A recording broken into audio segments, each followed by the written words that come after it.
Alright, we're going to get into the history of arson in Northern Ireland and hope to dispel some misinformation you might be getting from lamestream media.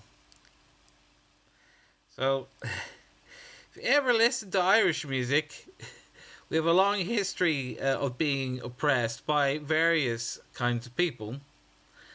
And between 1969 and 1973, between 45 to 60,000 people were displaced from Northern Ireland, and it was the largest forced population movement in Europe since the Second World War. And of course, the Catholic minority at the time took the heaviest losses overall. Protestant displacement was also quite massive. So, in the early days of house destruction, for example, in August 1969 riots, over 150 Catholic homes were burnt down. So during that time period, that was like 83% of buildings burnt down in Northern Ireland were in fact Catholic homes. The famous one being Bombay Street. Now, in the same time period, late 90s to early 70s, thousands of Protestants were also forced out of their homes. They were both targeted for sectarian reasons and internal loyalist disputes. So you're talking about in the massive crisis where thousands of people are losing their homes, 34 to 40% were in fact Protestant. So some of those Protestant homes were targeted by the IRA and other Republican mobs, such as Old Park Road in West Belfast. But it wasn't just Republicans attacking Protestants at this time. A massive volume of homes from Protestants have been burnt down from both the UDA and the UVF. That's the Ulster Defence Army and the Ulster Volunteer Force. So these are what we call loyalist paramilitaries, or nowadays we just call them loyalist gangs. So yeah, if you strip away the political rhetoric, these are mafia cartels, these loyalist gangs. They sell drugs, they do racketeering. The whole point of burning out people's homes is to further expand the racketeering empire. And while you think I could spend a lot of time talking about the stats behind Republicans attacking Protestant areas, there's a reason why I'm honing in on the loyalist, unloyalist violence. Because in the recent riots in Belfast, they were largely targeting what we call multiple or houses in multiple occupation. So that'd be the Irish equivalent of the iPass centres. So while a protest was called, let's say most people at the protest had good intentions, but the houses that were burnt down in the recent riots, such as Lendrick Street, East Belfast, Donegal Road, Sandy Row, there was South Belfast, and Glengormy, Newton Abbey. So all these houses, or just the three of them, they were burnt down. They were housing migrants. Some of them illegal migrants, or they came through this asylum process.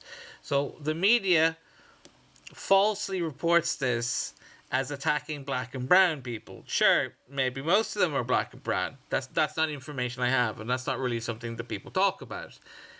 These buildings were specifically owned by someone or some people who are very wealthy, who own property in a loyalist area.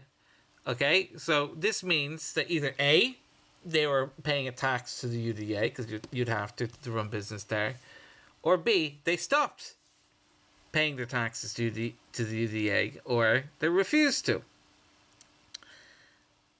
and I would invite journalists and you know, people with business interests to investigate these properties, because I can't find who owns them on any official record. But if they owned large amounts of property in loyalist areas, they probably come from a loyalist or DUP background. That we don't know because we don't have that information. At least in Ireland, we have the receipts of all the people who've received money by housing people through the IPAS system. So the point that I'm getting across here, that we're, it's right to highlight the 45 to 60,000 homes that have been burnt down in Northern Ireland, like from the 60s through the 70s, and it was minimum of 2/3 Catholic, but Protestants also get their houses burnt down, and this year Protestants have had bomb threats at their churches. But nowadays, it's mostly loyalists who are attacking Protestants the most. If a Protestant gets murdered, it's most likely going to be from another Protestant, or particularly someone connected to one of these gangs. So these riots that we've seen this week in Belfast, don't think of it as an anti-migrant thing. Don't think of it as white supremacy over black and brown people. It is what it is. It's like people burning houses in Northern Ireland is just a part of the racketeering industry that plagues Belfast. It's the majority of Belfast. Like 75% of Belfast has way too much influence by these paramilitary gangs that we need to get rid of. And I think most Protestants and Catholics would agree that our lives would be better without this racketeering industry. So if this racketeering, so just give me the names of the roads so I can have a look and try and investigate who owns these and do they have any connections with the DUP. But we need to get rid of these racketeering industries. We need to get rid of them. The property in Belfast is much cheaper than it is in Dublin. So if you're an Irishman and you're thinking of, I've saved up a few grand, where can I buy a house? You'd be much better off in terms of price buying property in Belfast. The problem being, one, taxes in Northern Ireland are too high. B, you have to pay a tax. The local paramilitary. So the Republican paramilitaries are a problem, but in this particular case of these three buildings being burnt down, they were in loyalist territories. They either A, were paying a tax to the UDA, or B, they refused to pay their taxes. And other instances of loyalist on loyalist violence, the UDA took out the UVF at some point, and sometimes there's a feud between the UDA in Northern Belfast and East Belfast, where most of these houses were burnt down. So, yeah, this is real. This is the island we live on.